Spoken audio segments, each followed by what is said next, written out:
ওরা ওদের যে কার্যক্রমটা সন্ধ্যার পর থেকে সবসময় তারা এটা করে প্রত্যেকটা নির্বাচনে, এবার একটু তারা বেপরোয়া, বিশেষ করে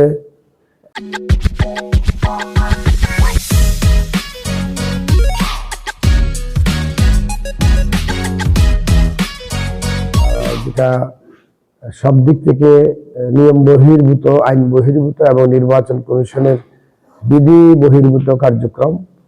ওরা আমাদের বিভিন্ন পাড়ায় ঢুকে রাতের অন্ধকারে টাকা বিতরণ করতেছে। তার মধ্যে উল্লেখযোগ্য হলো পুরুলিয়ার জয়পাড়াতে টাকা বিতরণ করতেছে, পূর্ব হাজার বিঘায় টাকা বিতরণ করতেছে, মল্লিক শ্রমে টাকা বিতরণ করতেছে। আমাদের বাধা দিলে, আমাদের কর্মীরা যখন বাধা দেয় তাদের সাথে হাতাহাতি হয় এবং আমি সংবাদ পেয়েছি ওখানে এখনো পর্যন্ত হাতাহাতি চলতেছে, মারামারি হচ্ছে। তার কারণটা হচ্ছে আমাদের কর্মীরা তাদের এই যে টাকা বিতরণে তারা বাধা হয়ে দাঁড়াইছে, যেটা সম্পূর্ণ অবৈধ। আর ইতিমধ্যে বেশ কিছু জায়গা থেকে, সাতকানিয়া, লোহাগড়ার অনেক জায়গা থেকে আমার কাছে খবর আসছে তারা খাবার বিতরণ করছে, টাকা বিতরণ করতেছে।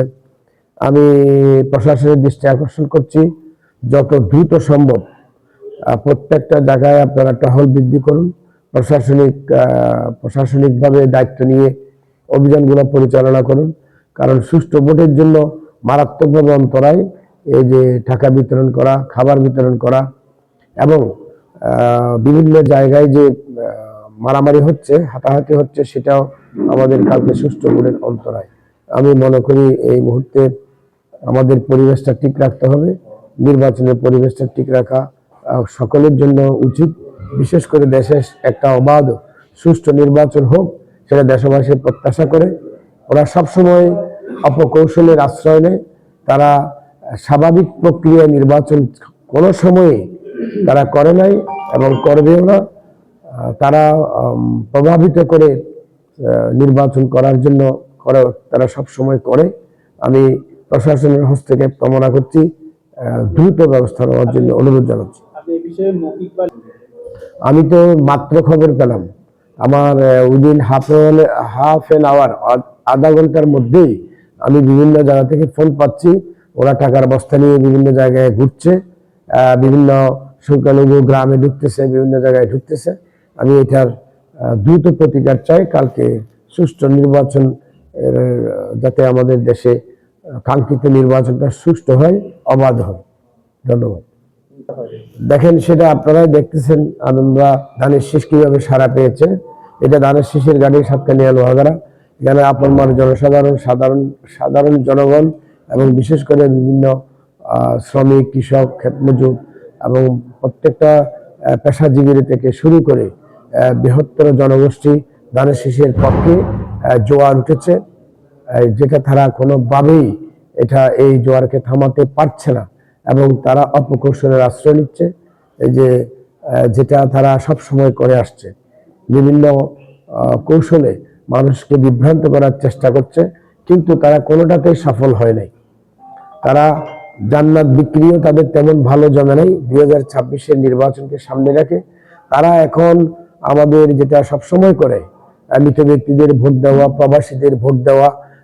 এক গ্রামের মেয়ে অন্য গ্রামে বিয়ে হয়ে গেছে, কিন্তু সে তার গ্রামের বাড়িতে, বাপের বাড়িতে সে ভোটার, সে ভোটগুলো দেওয়া।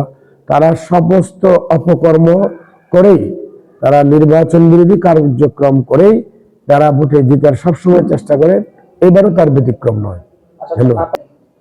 এখন আমি স্পেসিফিক্যালি আমার বক্তব্যে আপনারা পরিষ্কার যে আমি কোন দলের বিরুদ্ধে, জান্নাত বিক্রি করে কোন দল। বাংলাদেশ জামাত ইসলামী বাংলাদেশের কোনো ইসলামী দল নয়, স্পষ্টভাবে। ওরা ইসলামী দল নিজেরা মুখে বলে, তারা ইসলামের কোনো কাজ, রাজনৈতিক প্রক্রিয়ায় ইসলামকে প্রাধান্য দেয় না, তাদের অপকৌশলকে প্রাধান্য দেয়। তারা এমন কৌশল গ্রহণ করে প্রত্যেকটা কৌশলকে তারা জায়েজ করার জন্য চেষ্টা করে। সাধারণ ভোটারদের উদ্দেশ্যে আমার স্পষ্ট বার্তা, সবকিছুকে দূরে ঠেলে আপনারা বেরিয়ে আসুন, এই রেজিমের বিরুদ্ধে সোচ্চার হন। এটা বাংলাদেশের একটি আসন, চট্টগ্রাম 15, সাতকানিয়া, লোহাগড়া, যেখানে ভোটের বিপ্লব হবে, ভোট বিপ্লব হবে। আপনারা এই বিপ্লবের একজন বিপ্লবী হিসেবে কালকে সকালে ভোরে আপনারা ঘুম থেকে উঠেই 7টার মধ্যেই ফজরের নামাজ পড়েই আপনারা ভোট লাইনে দাঁড়ান। সবাই সাহস নিয়ে, আপনাদের পাশে প্রশাসন থাকবে, আমরা থাকবো। আপনারা ভোট দিতে আসুন। আপনারা যত বেশি এগিয়ে আসবেন, অপশক্তি অপকৌশলকারীরা তত বেশি পেছন দিকে চলে যাবে, পশ্চাৎ অসারণ হবে। দেখতে চাই সম্পূর্ণ নিরপেক্ষভাবে প্রশাসন যাতে কাজ করে। প্রশাসনের প্রত্যেকটা অভিযান জোরালো হওয়া উচিত, আরো বেশি জোরালো হওয়া উচিত। ইতিমধ্যে তাদের অনেক কিছুই আপনার জনগণ তাদের মুখোশ উন্মোচন করে দিয়েছে। আমি প্রশাসন চেষ্টা চালিয়ে যাচ্ছে প্রশাসনকে আরো বেশি বেগবান করার জন্য, এই সুষ্ঠু ভোটের পক্ষে আরো বেশি বেগবান করার জন্য অভিযান আমি আবেদন জানাচ্ছি। ধন্যবাদ।